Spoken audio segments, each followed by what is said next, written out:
The microfinance deposit-taking institutions MDIs will be required to have a minimum capital of 5 billion to operate in the country. This is contained in a statutory instrument on revision of the minimum capital requirements presented to the House following a harmonization process by the Committee on Finance, Planning and Economic Development. Honorable Speaker, thank you for the opportunity.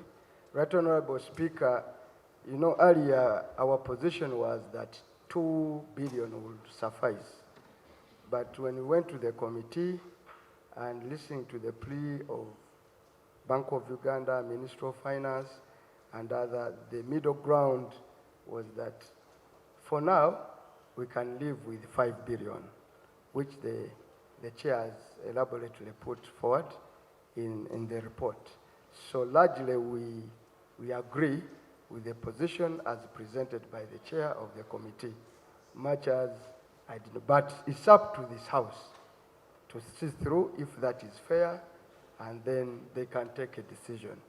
The chairperson of the committee, Honorable Amos Kankunda, who presented the report, said that there is a need for legal regime that enables majority of microfinance institutions to mobilize deposits to enhance financial inclusion. Kankunda ensures equality among MDIs and aspiring Tier 4 institutions.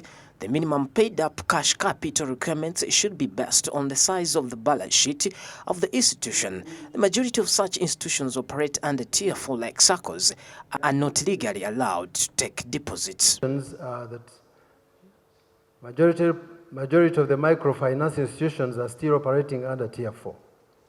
And these institutions are not legally allowed to take deposits. In order to enhance financial inclusion, there is need for a legal regime that enables the majority of the microfinance institutions to mobilize deposits. And currently, there are only 4 MDIs in the country with a very limited footprint and branch network in the country. The committee observes that since the MDIs vary in size of their balance sheet and shareholding value, in order to ensure equity among the MDIs, especially the aspiring Tier 4 institutions, the minimum paid-up capital requirement should not be a one-size-fits-all. The current Tier 3 institutions in Uganda include Pride Microfinance, Finca, Ugaford and EFC Limited. Tier 4 microfinance institutions are under the control of the Central Bank as per Section 110 of the Tier 4 Microfinance Institutions and Money Lenders Act 2016 will be exempted from the statutory instrument.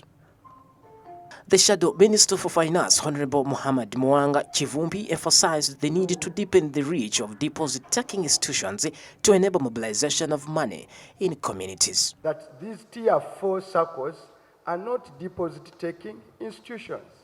So my mother, my voter, those other people who go to the other market and sell their cattle cannot deposit their money in the evening in a Tier 4 institution. And therefore, that's why we are making a point.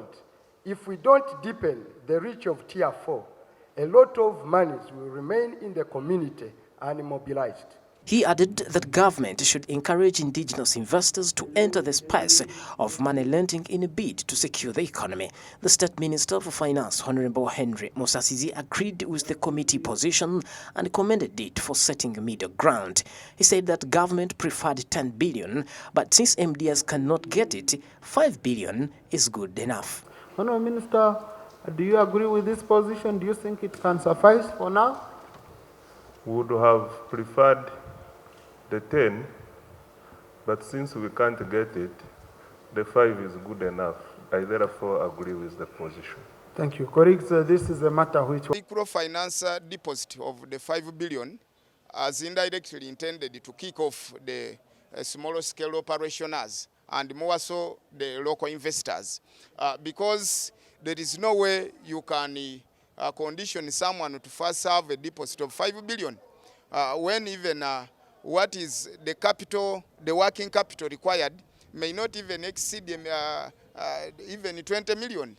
This one would work better for the foreign investors who are just coming in the country to check on their financial muscles and the capability of whether they can run this business effectively. Because according to the Finance Committee, paid-up capital enables banks to finance strategic development projects and sectors which are largely financed with external borrowing and domestic syndication. Pedson Mumbere, Smart 24 TV, Business Today.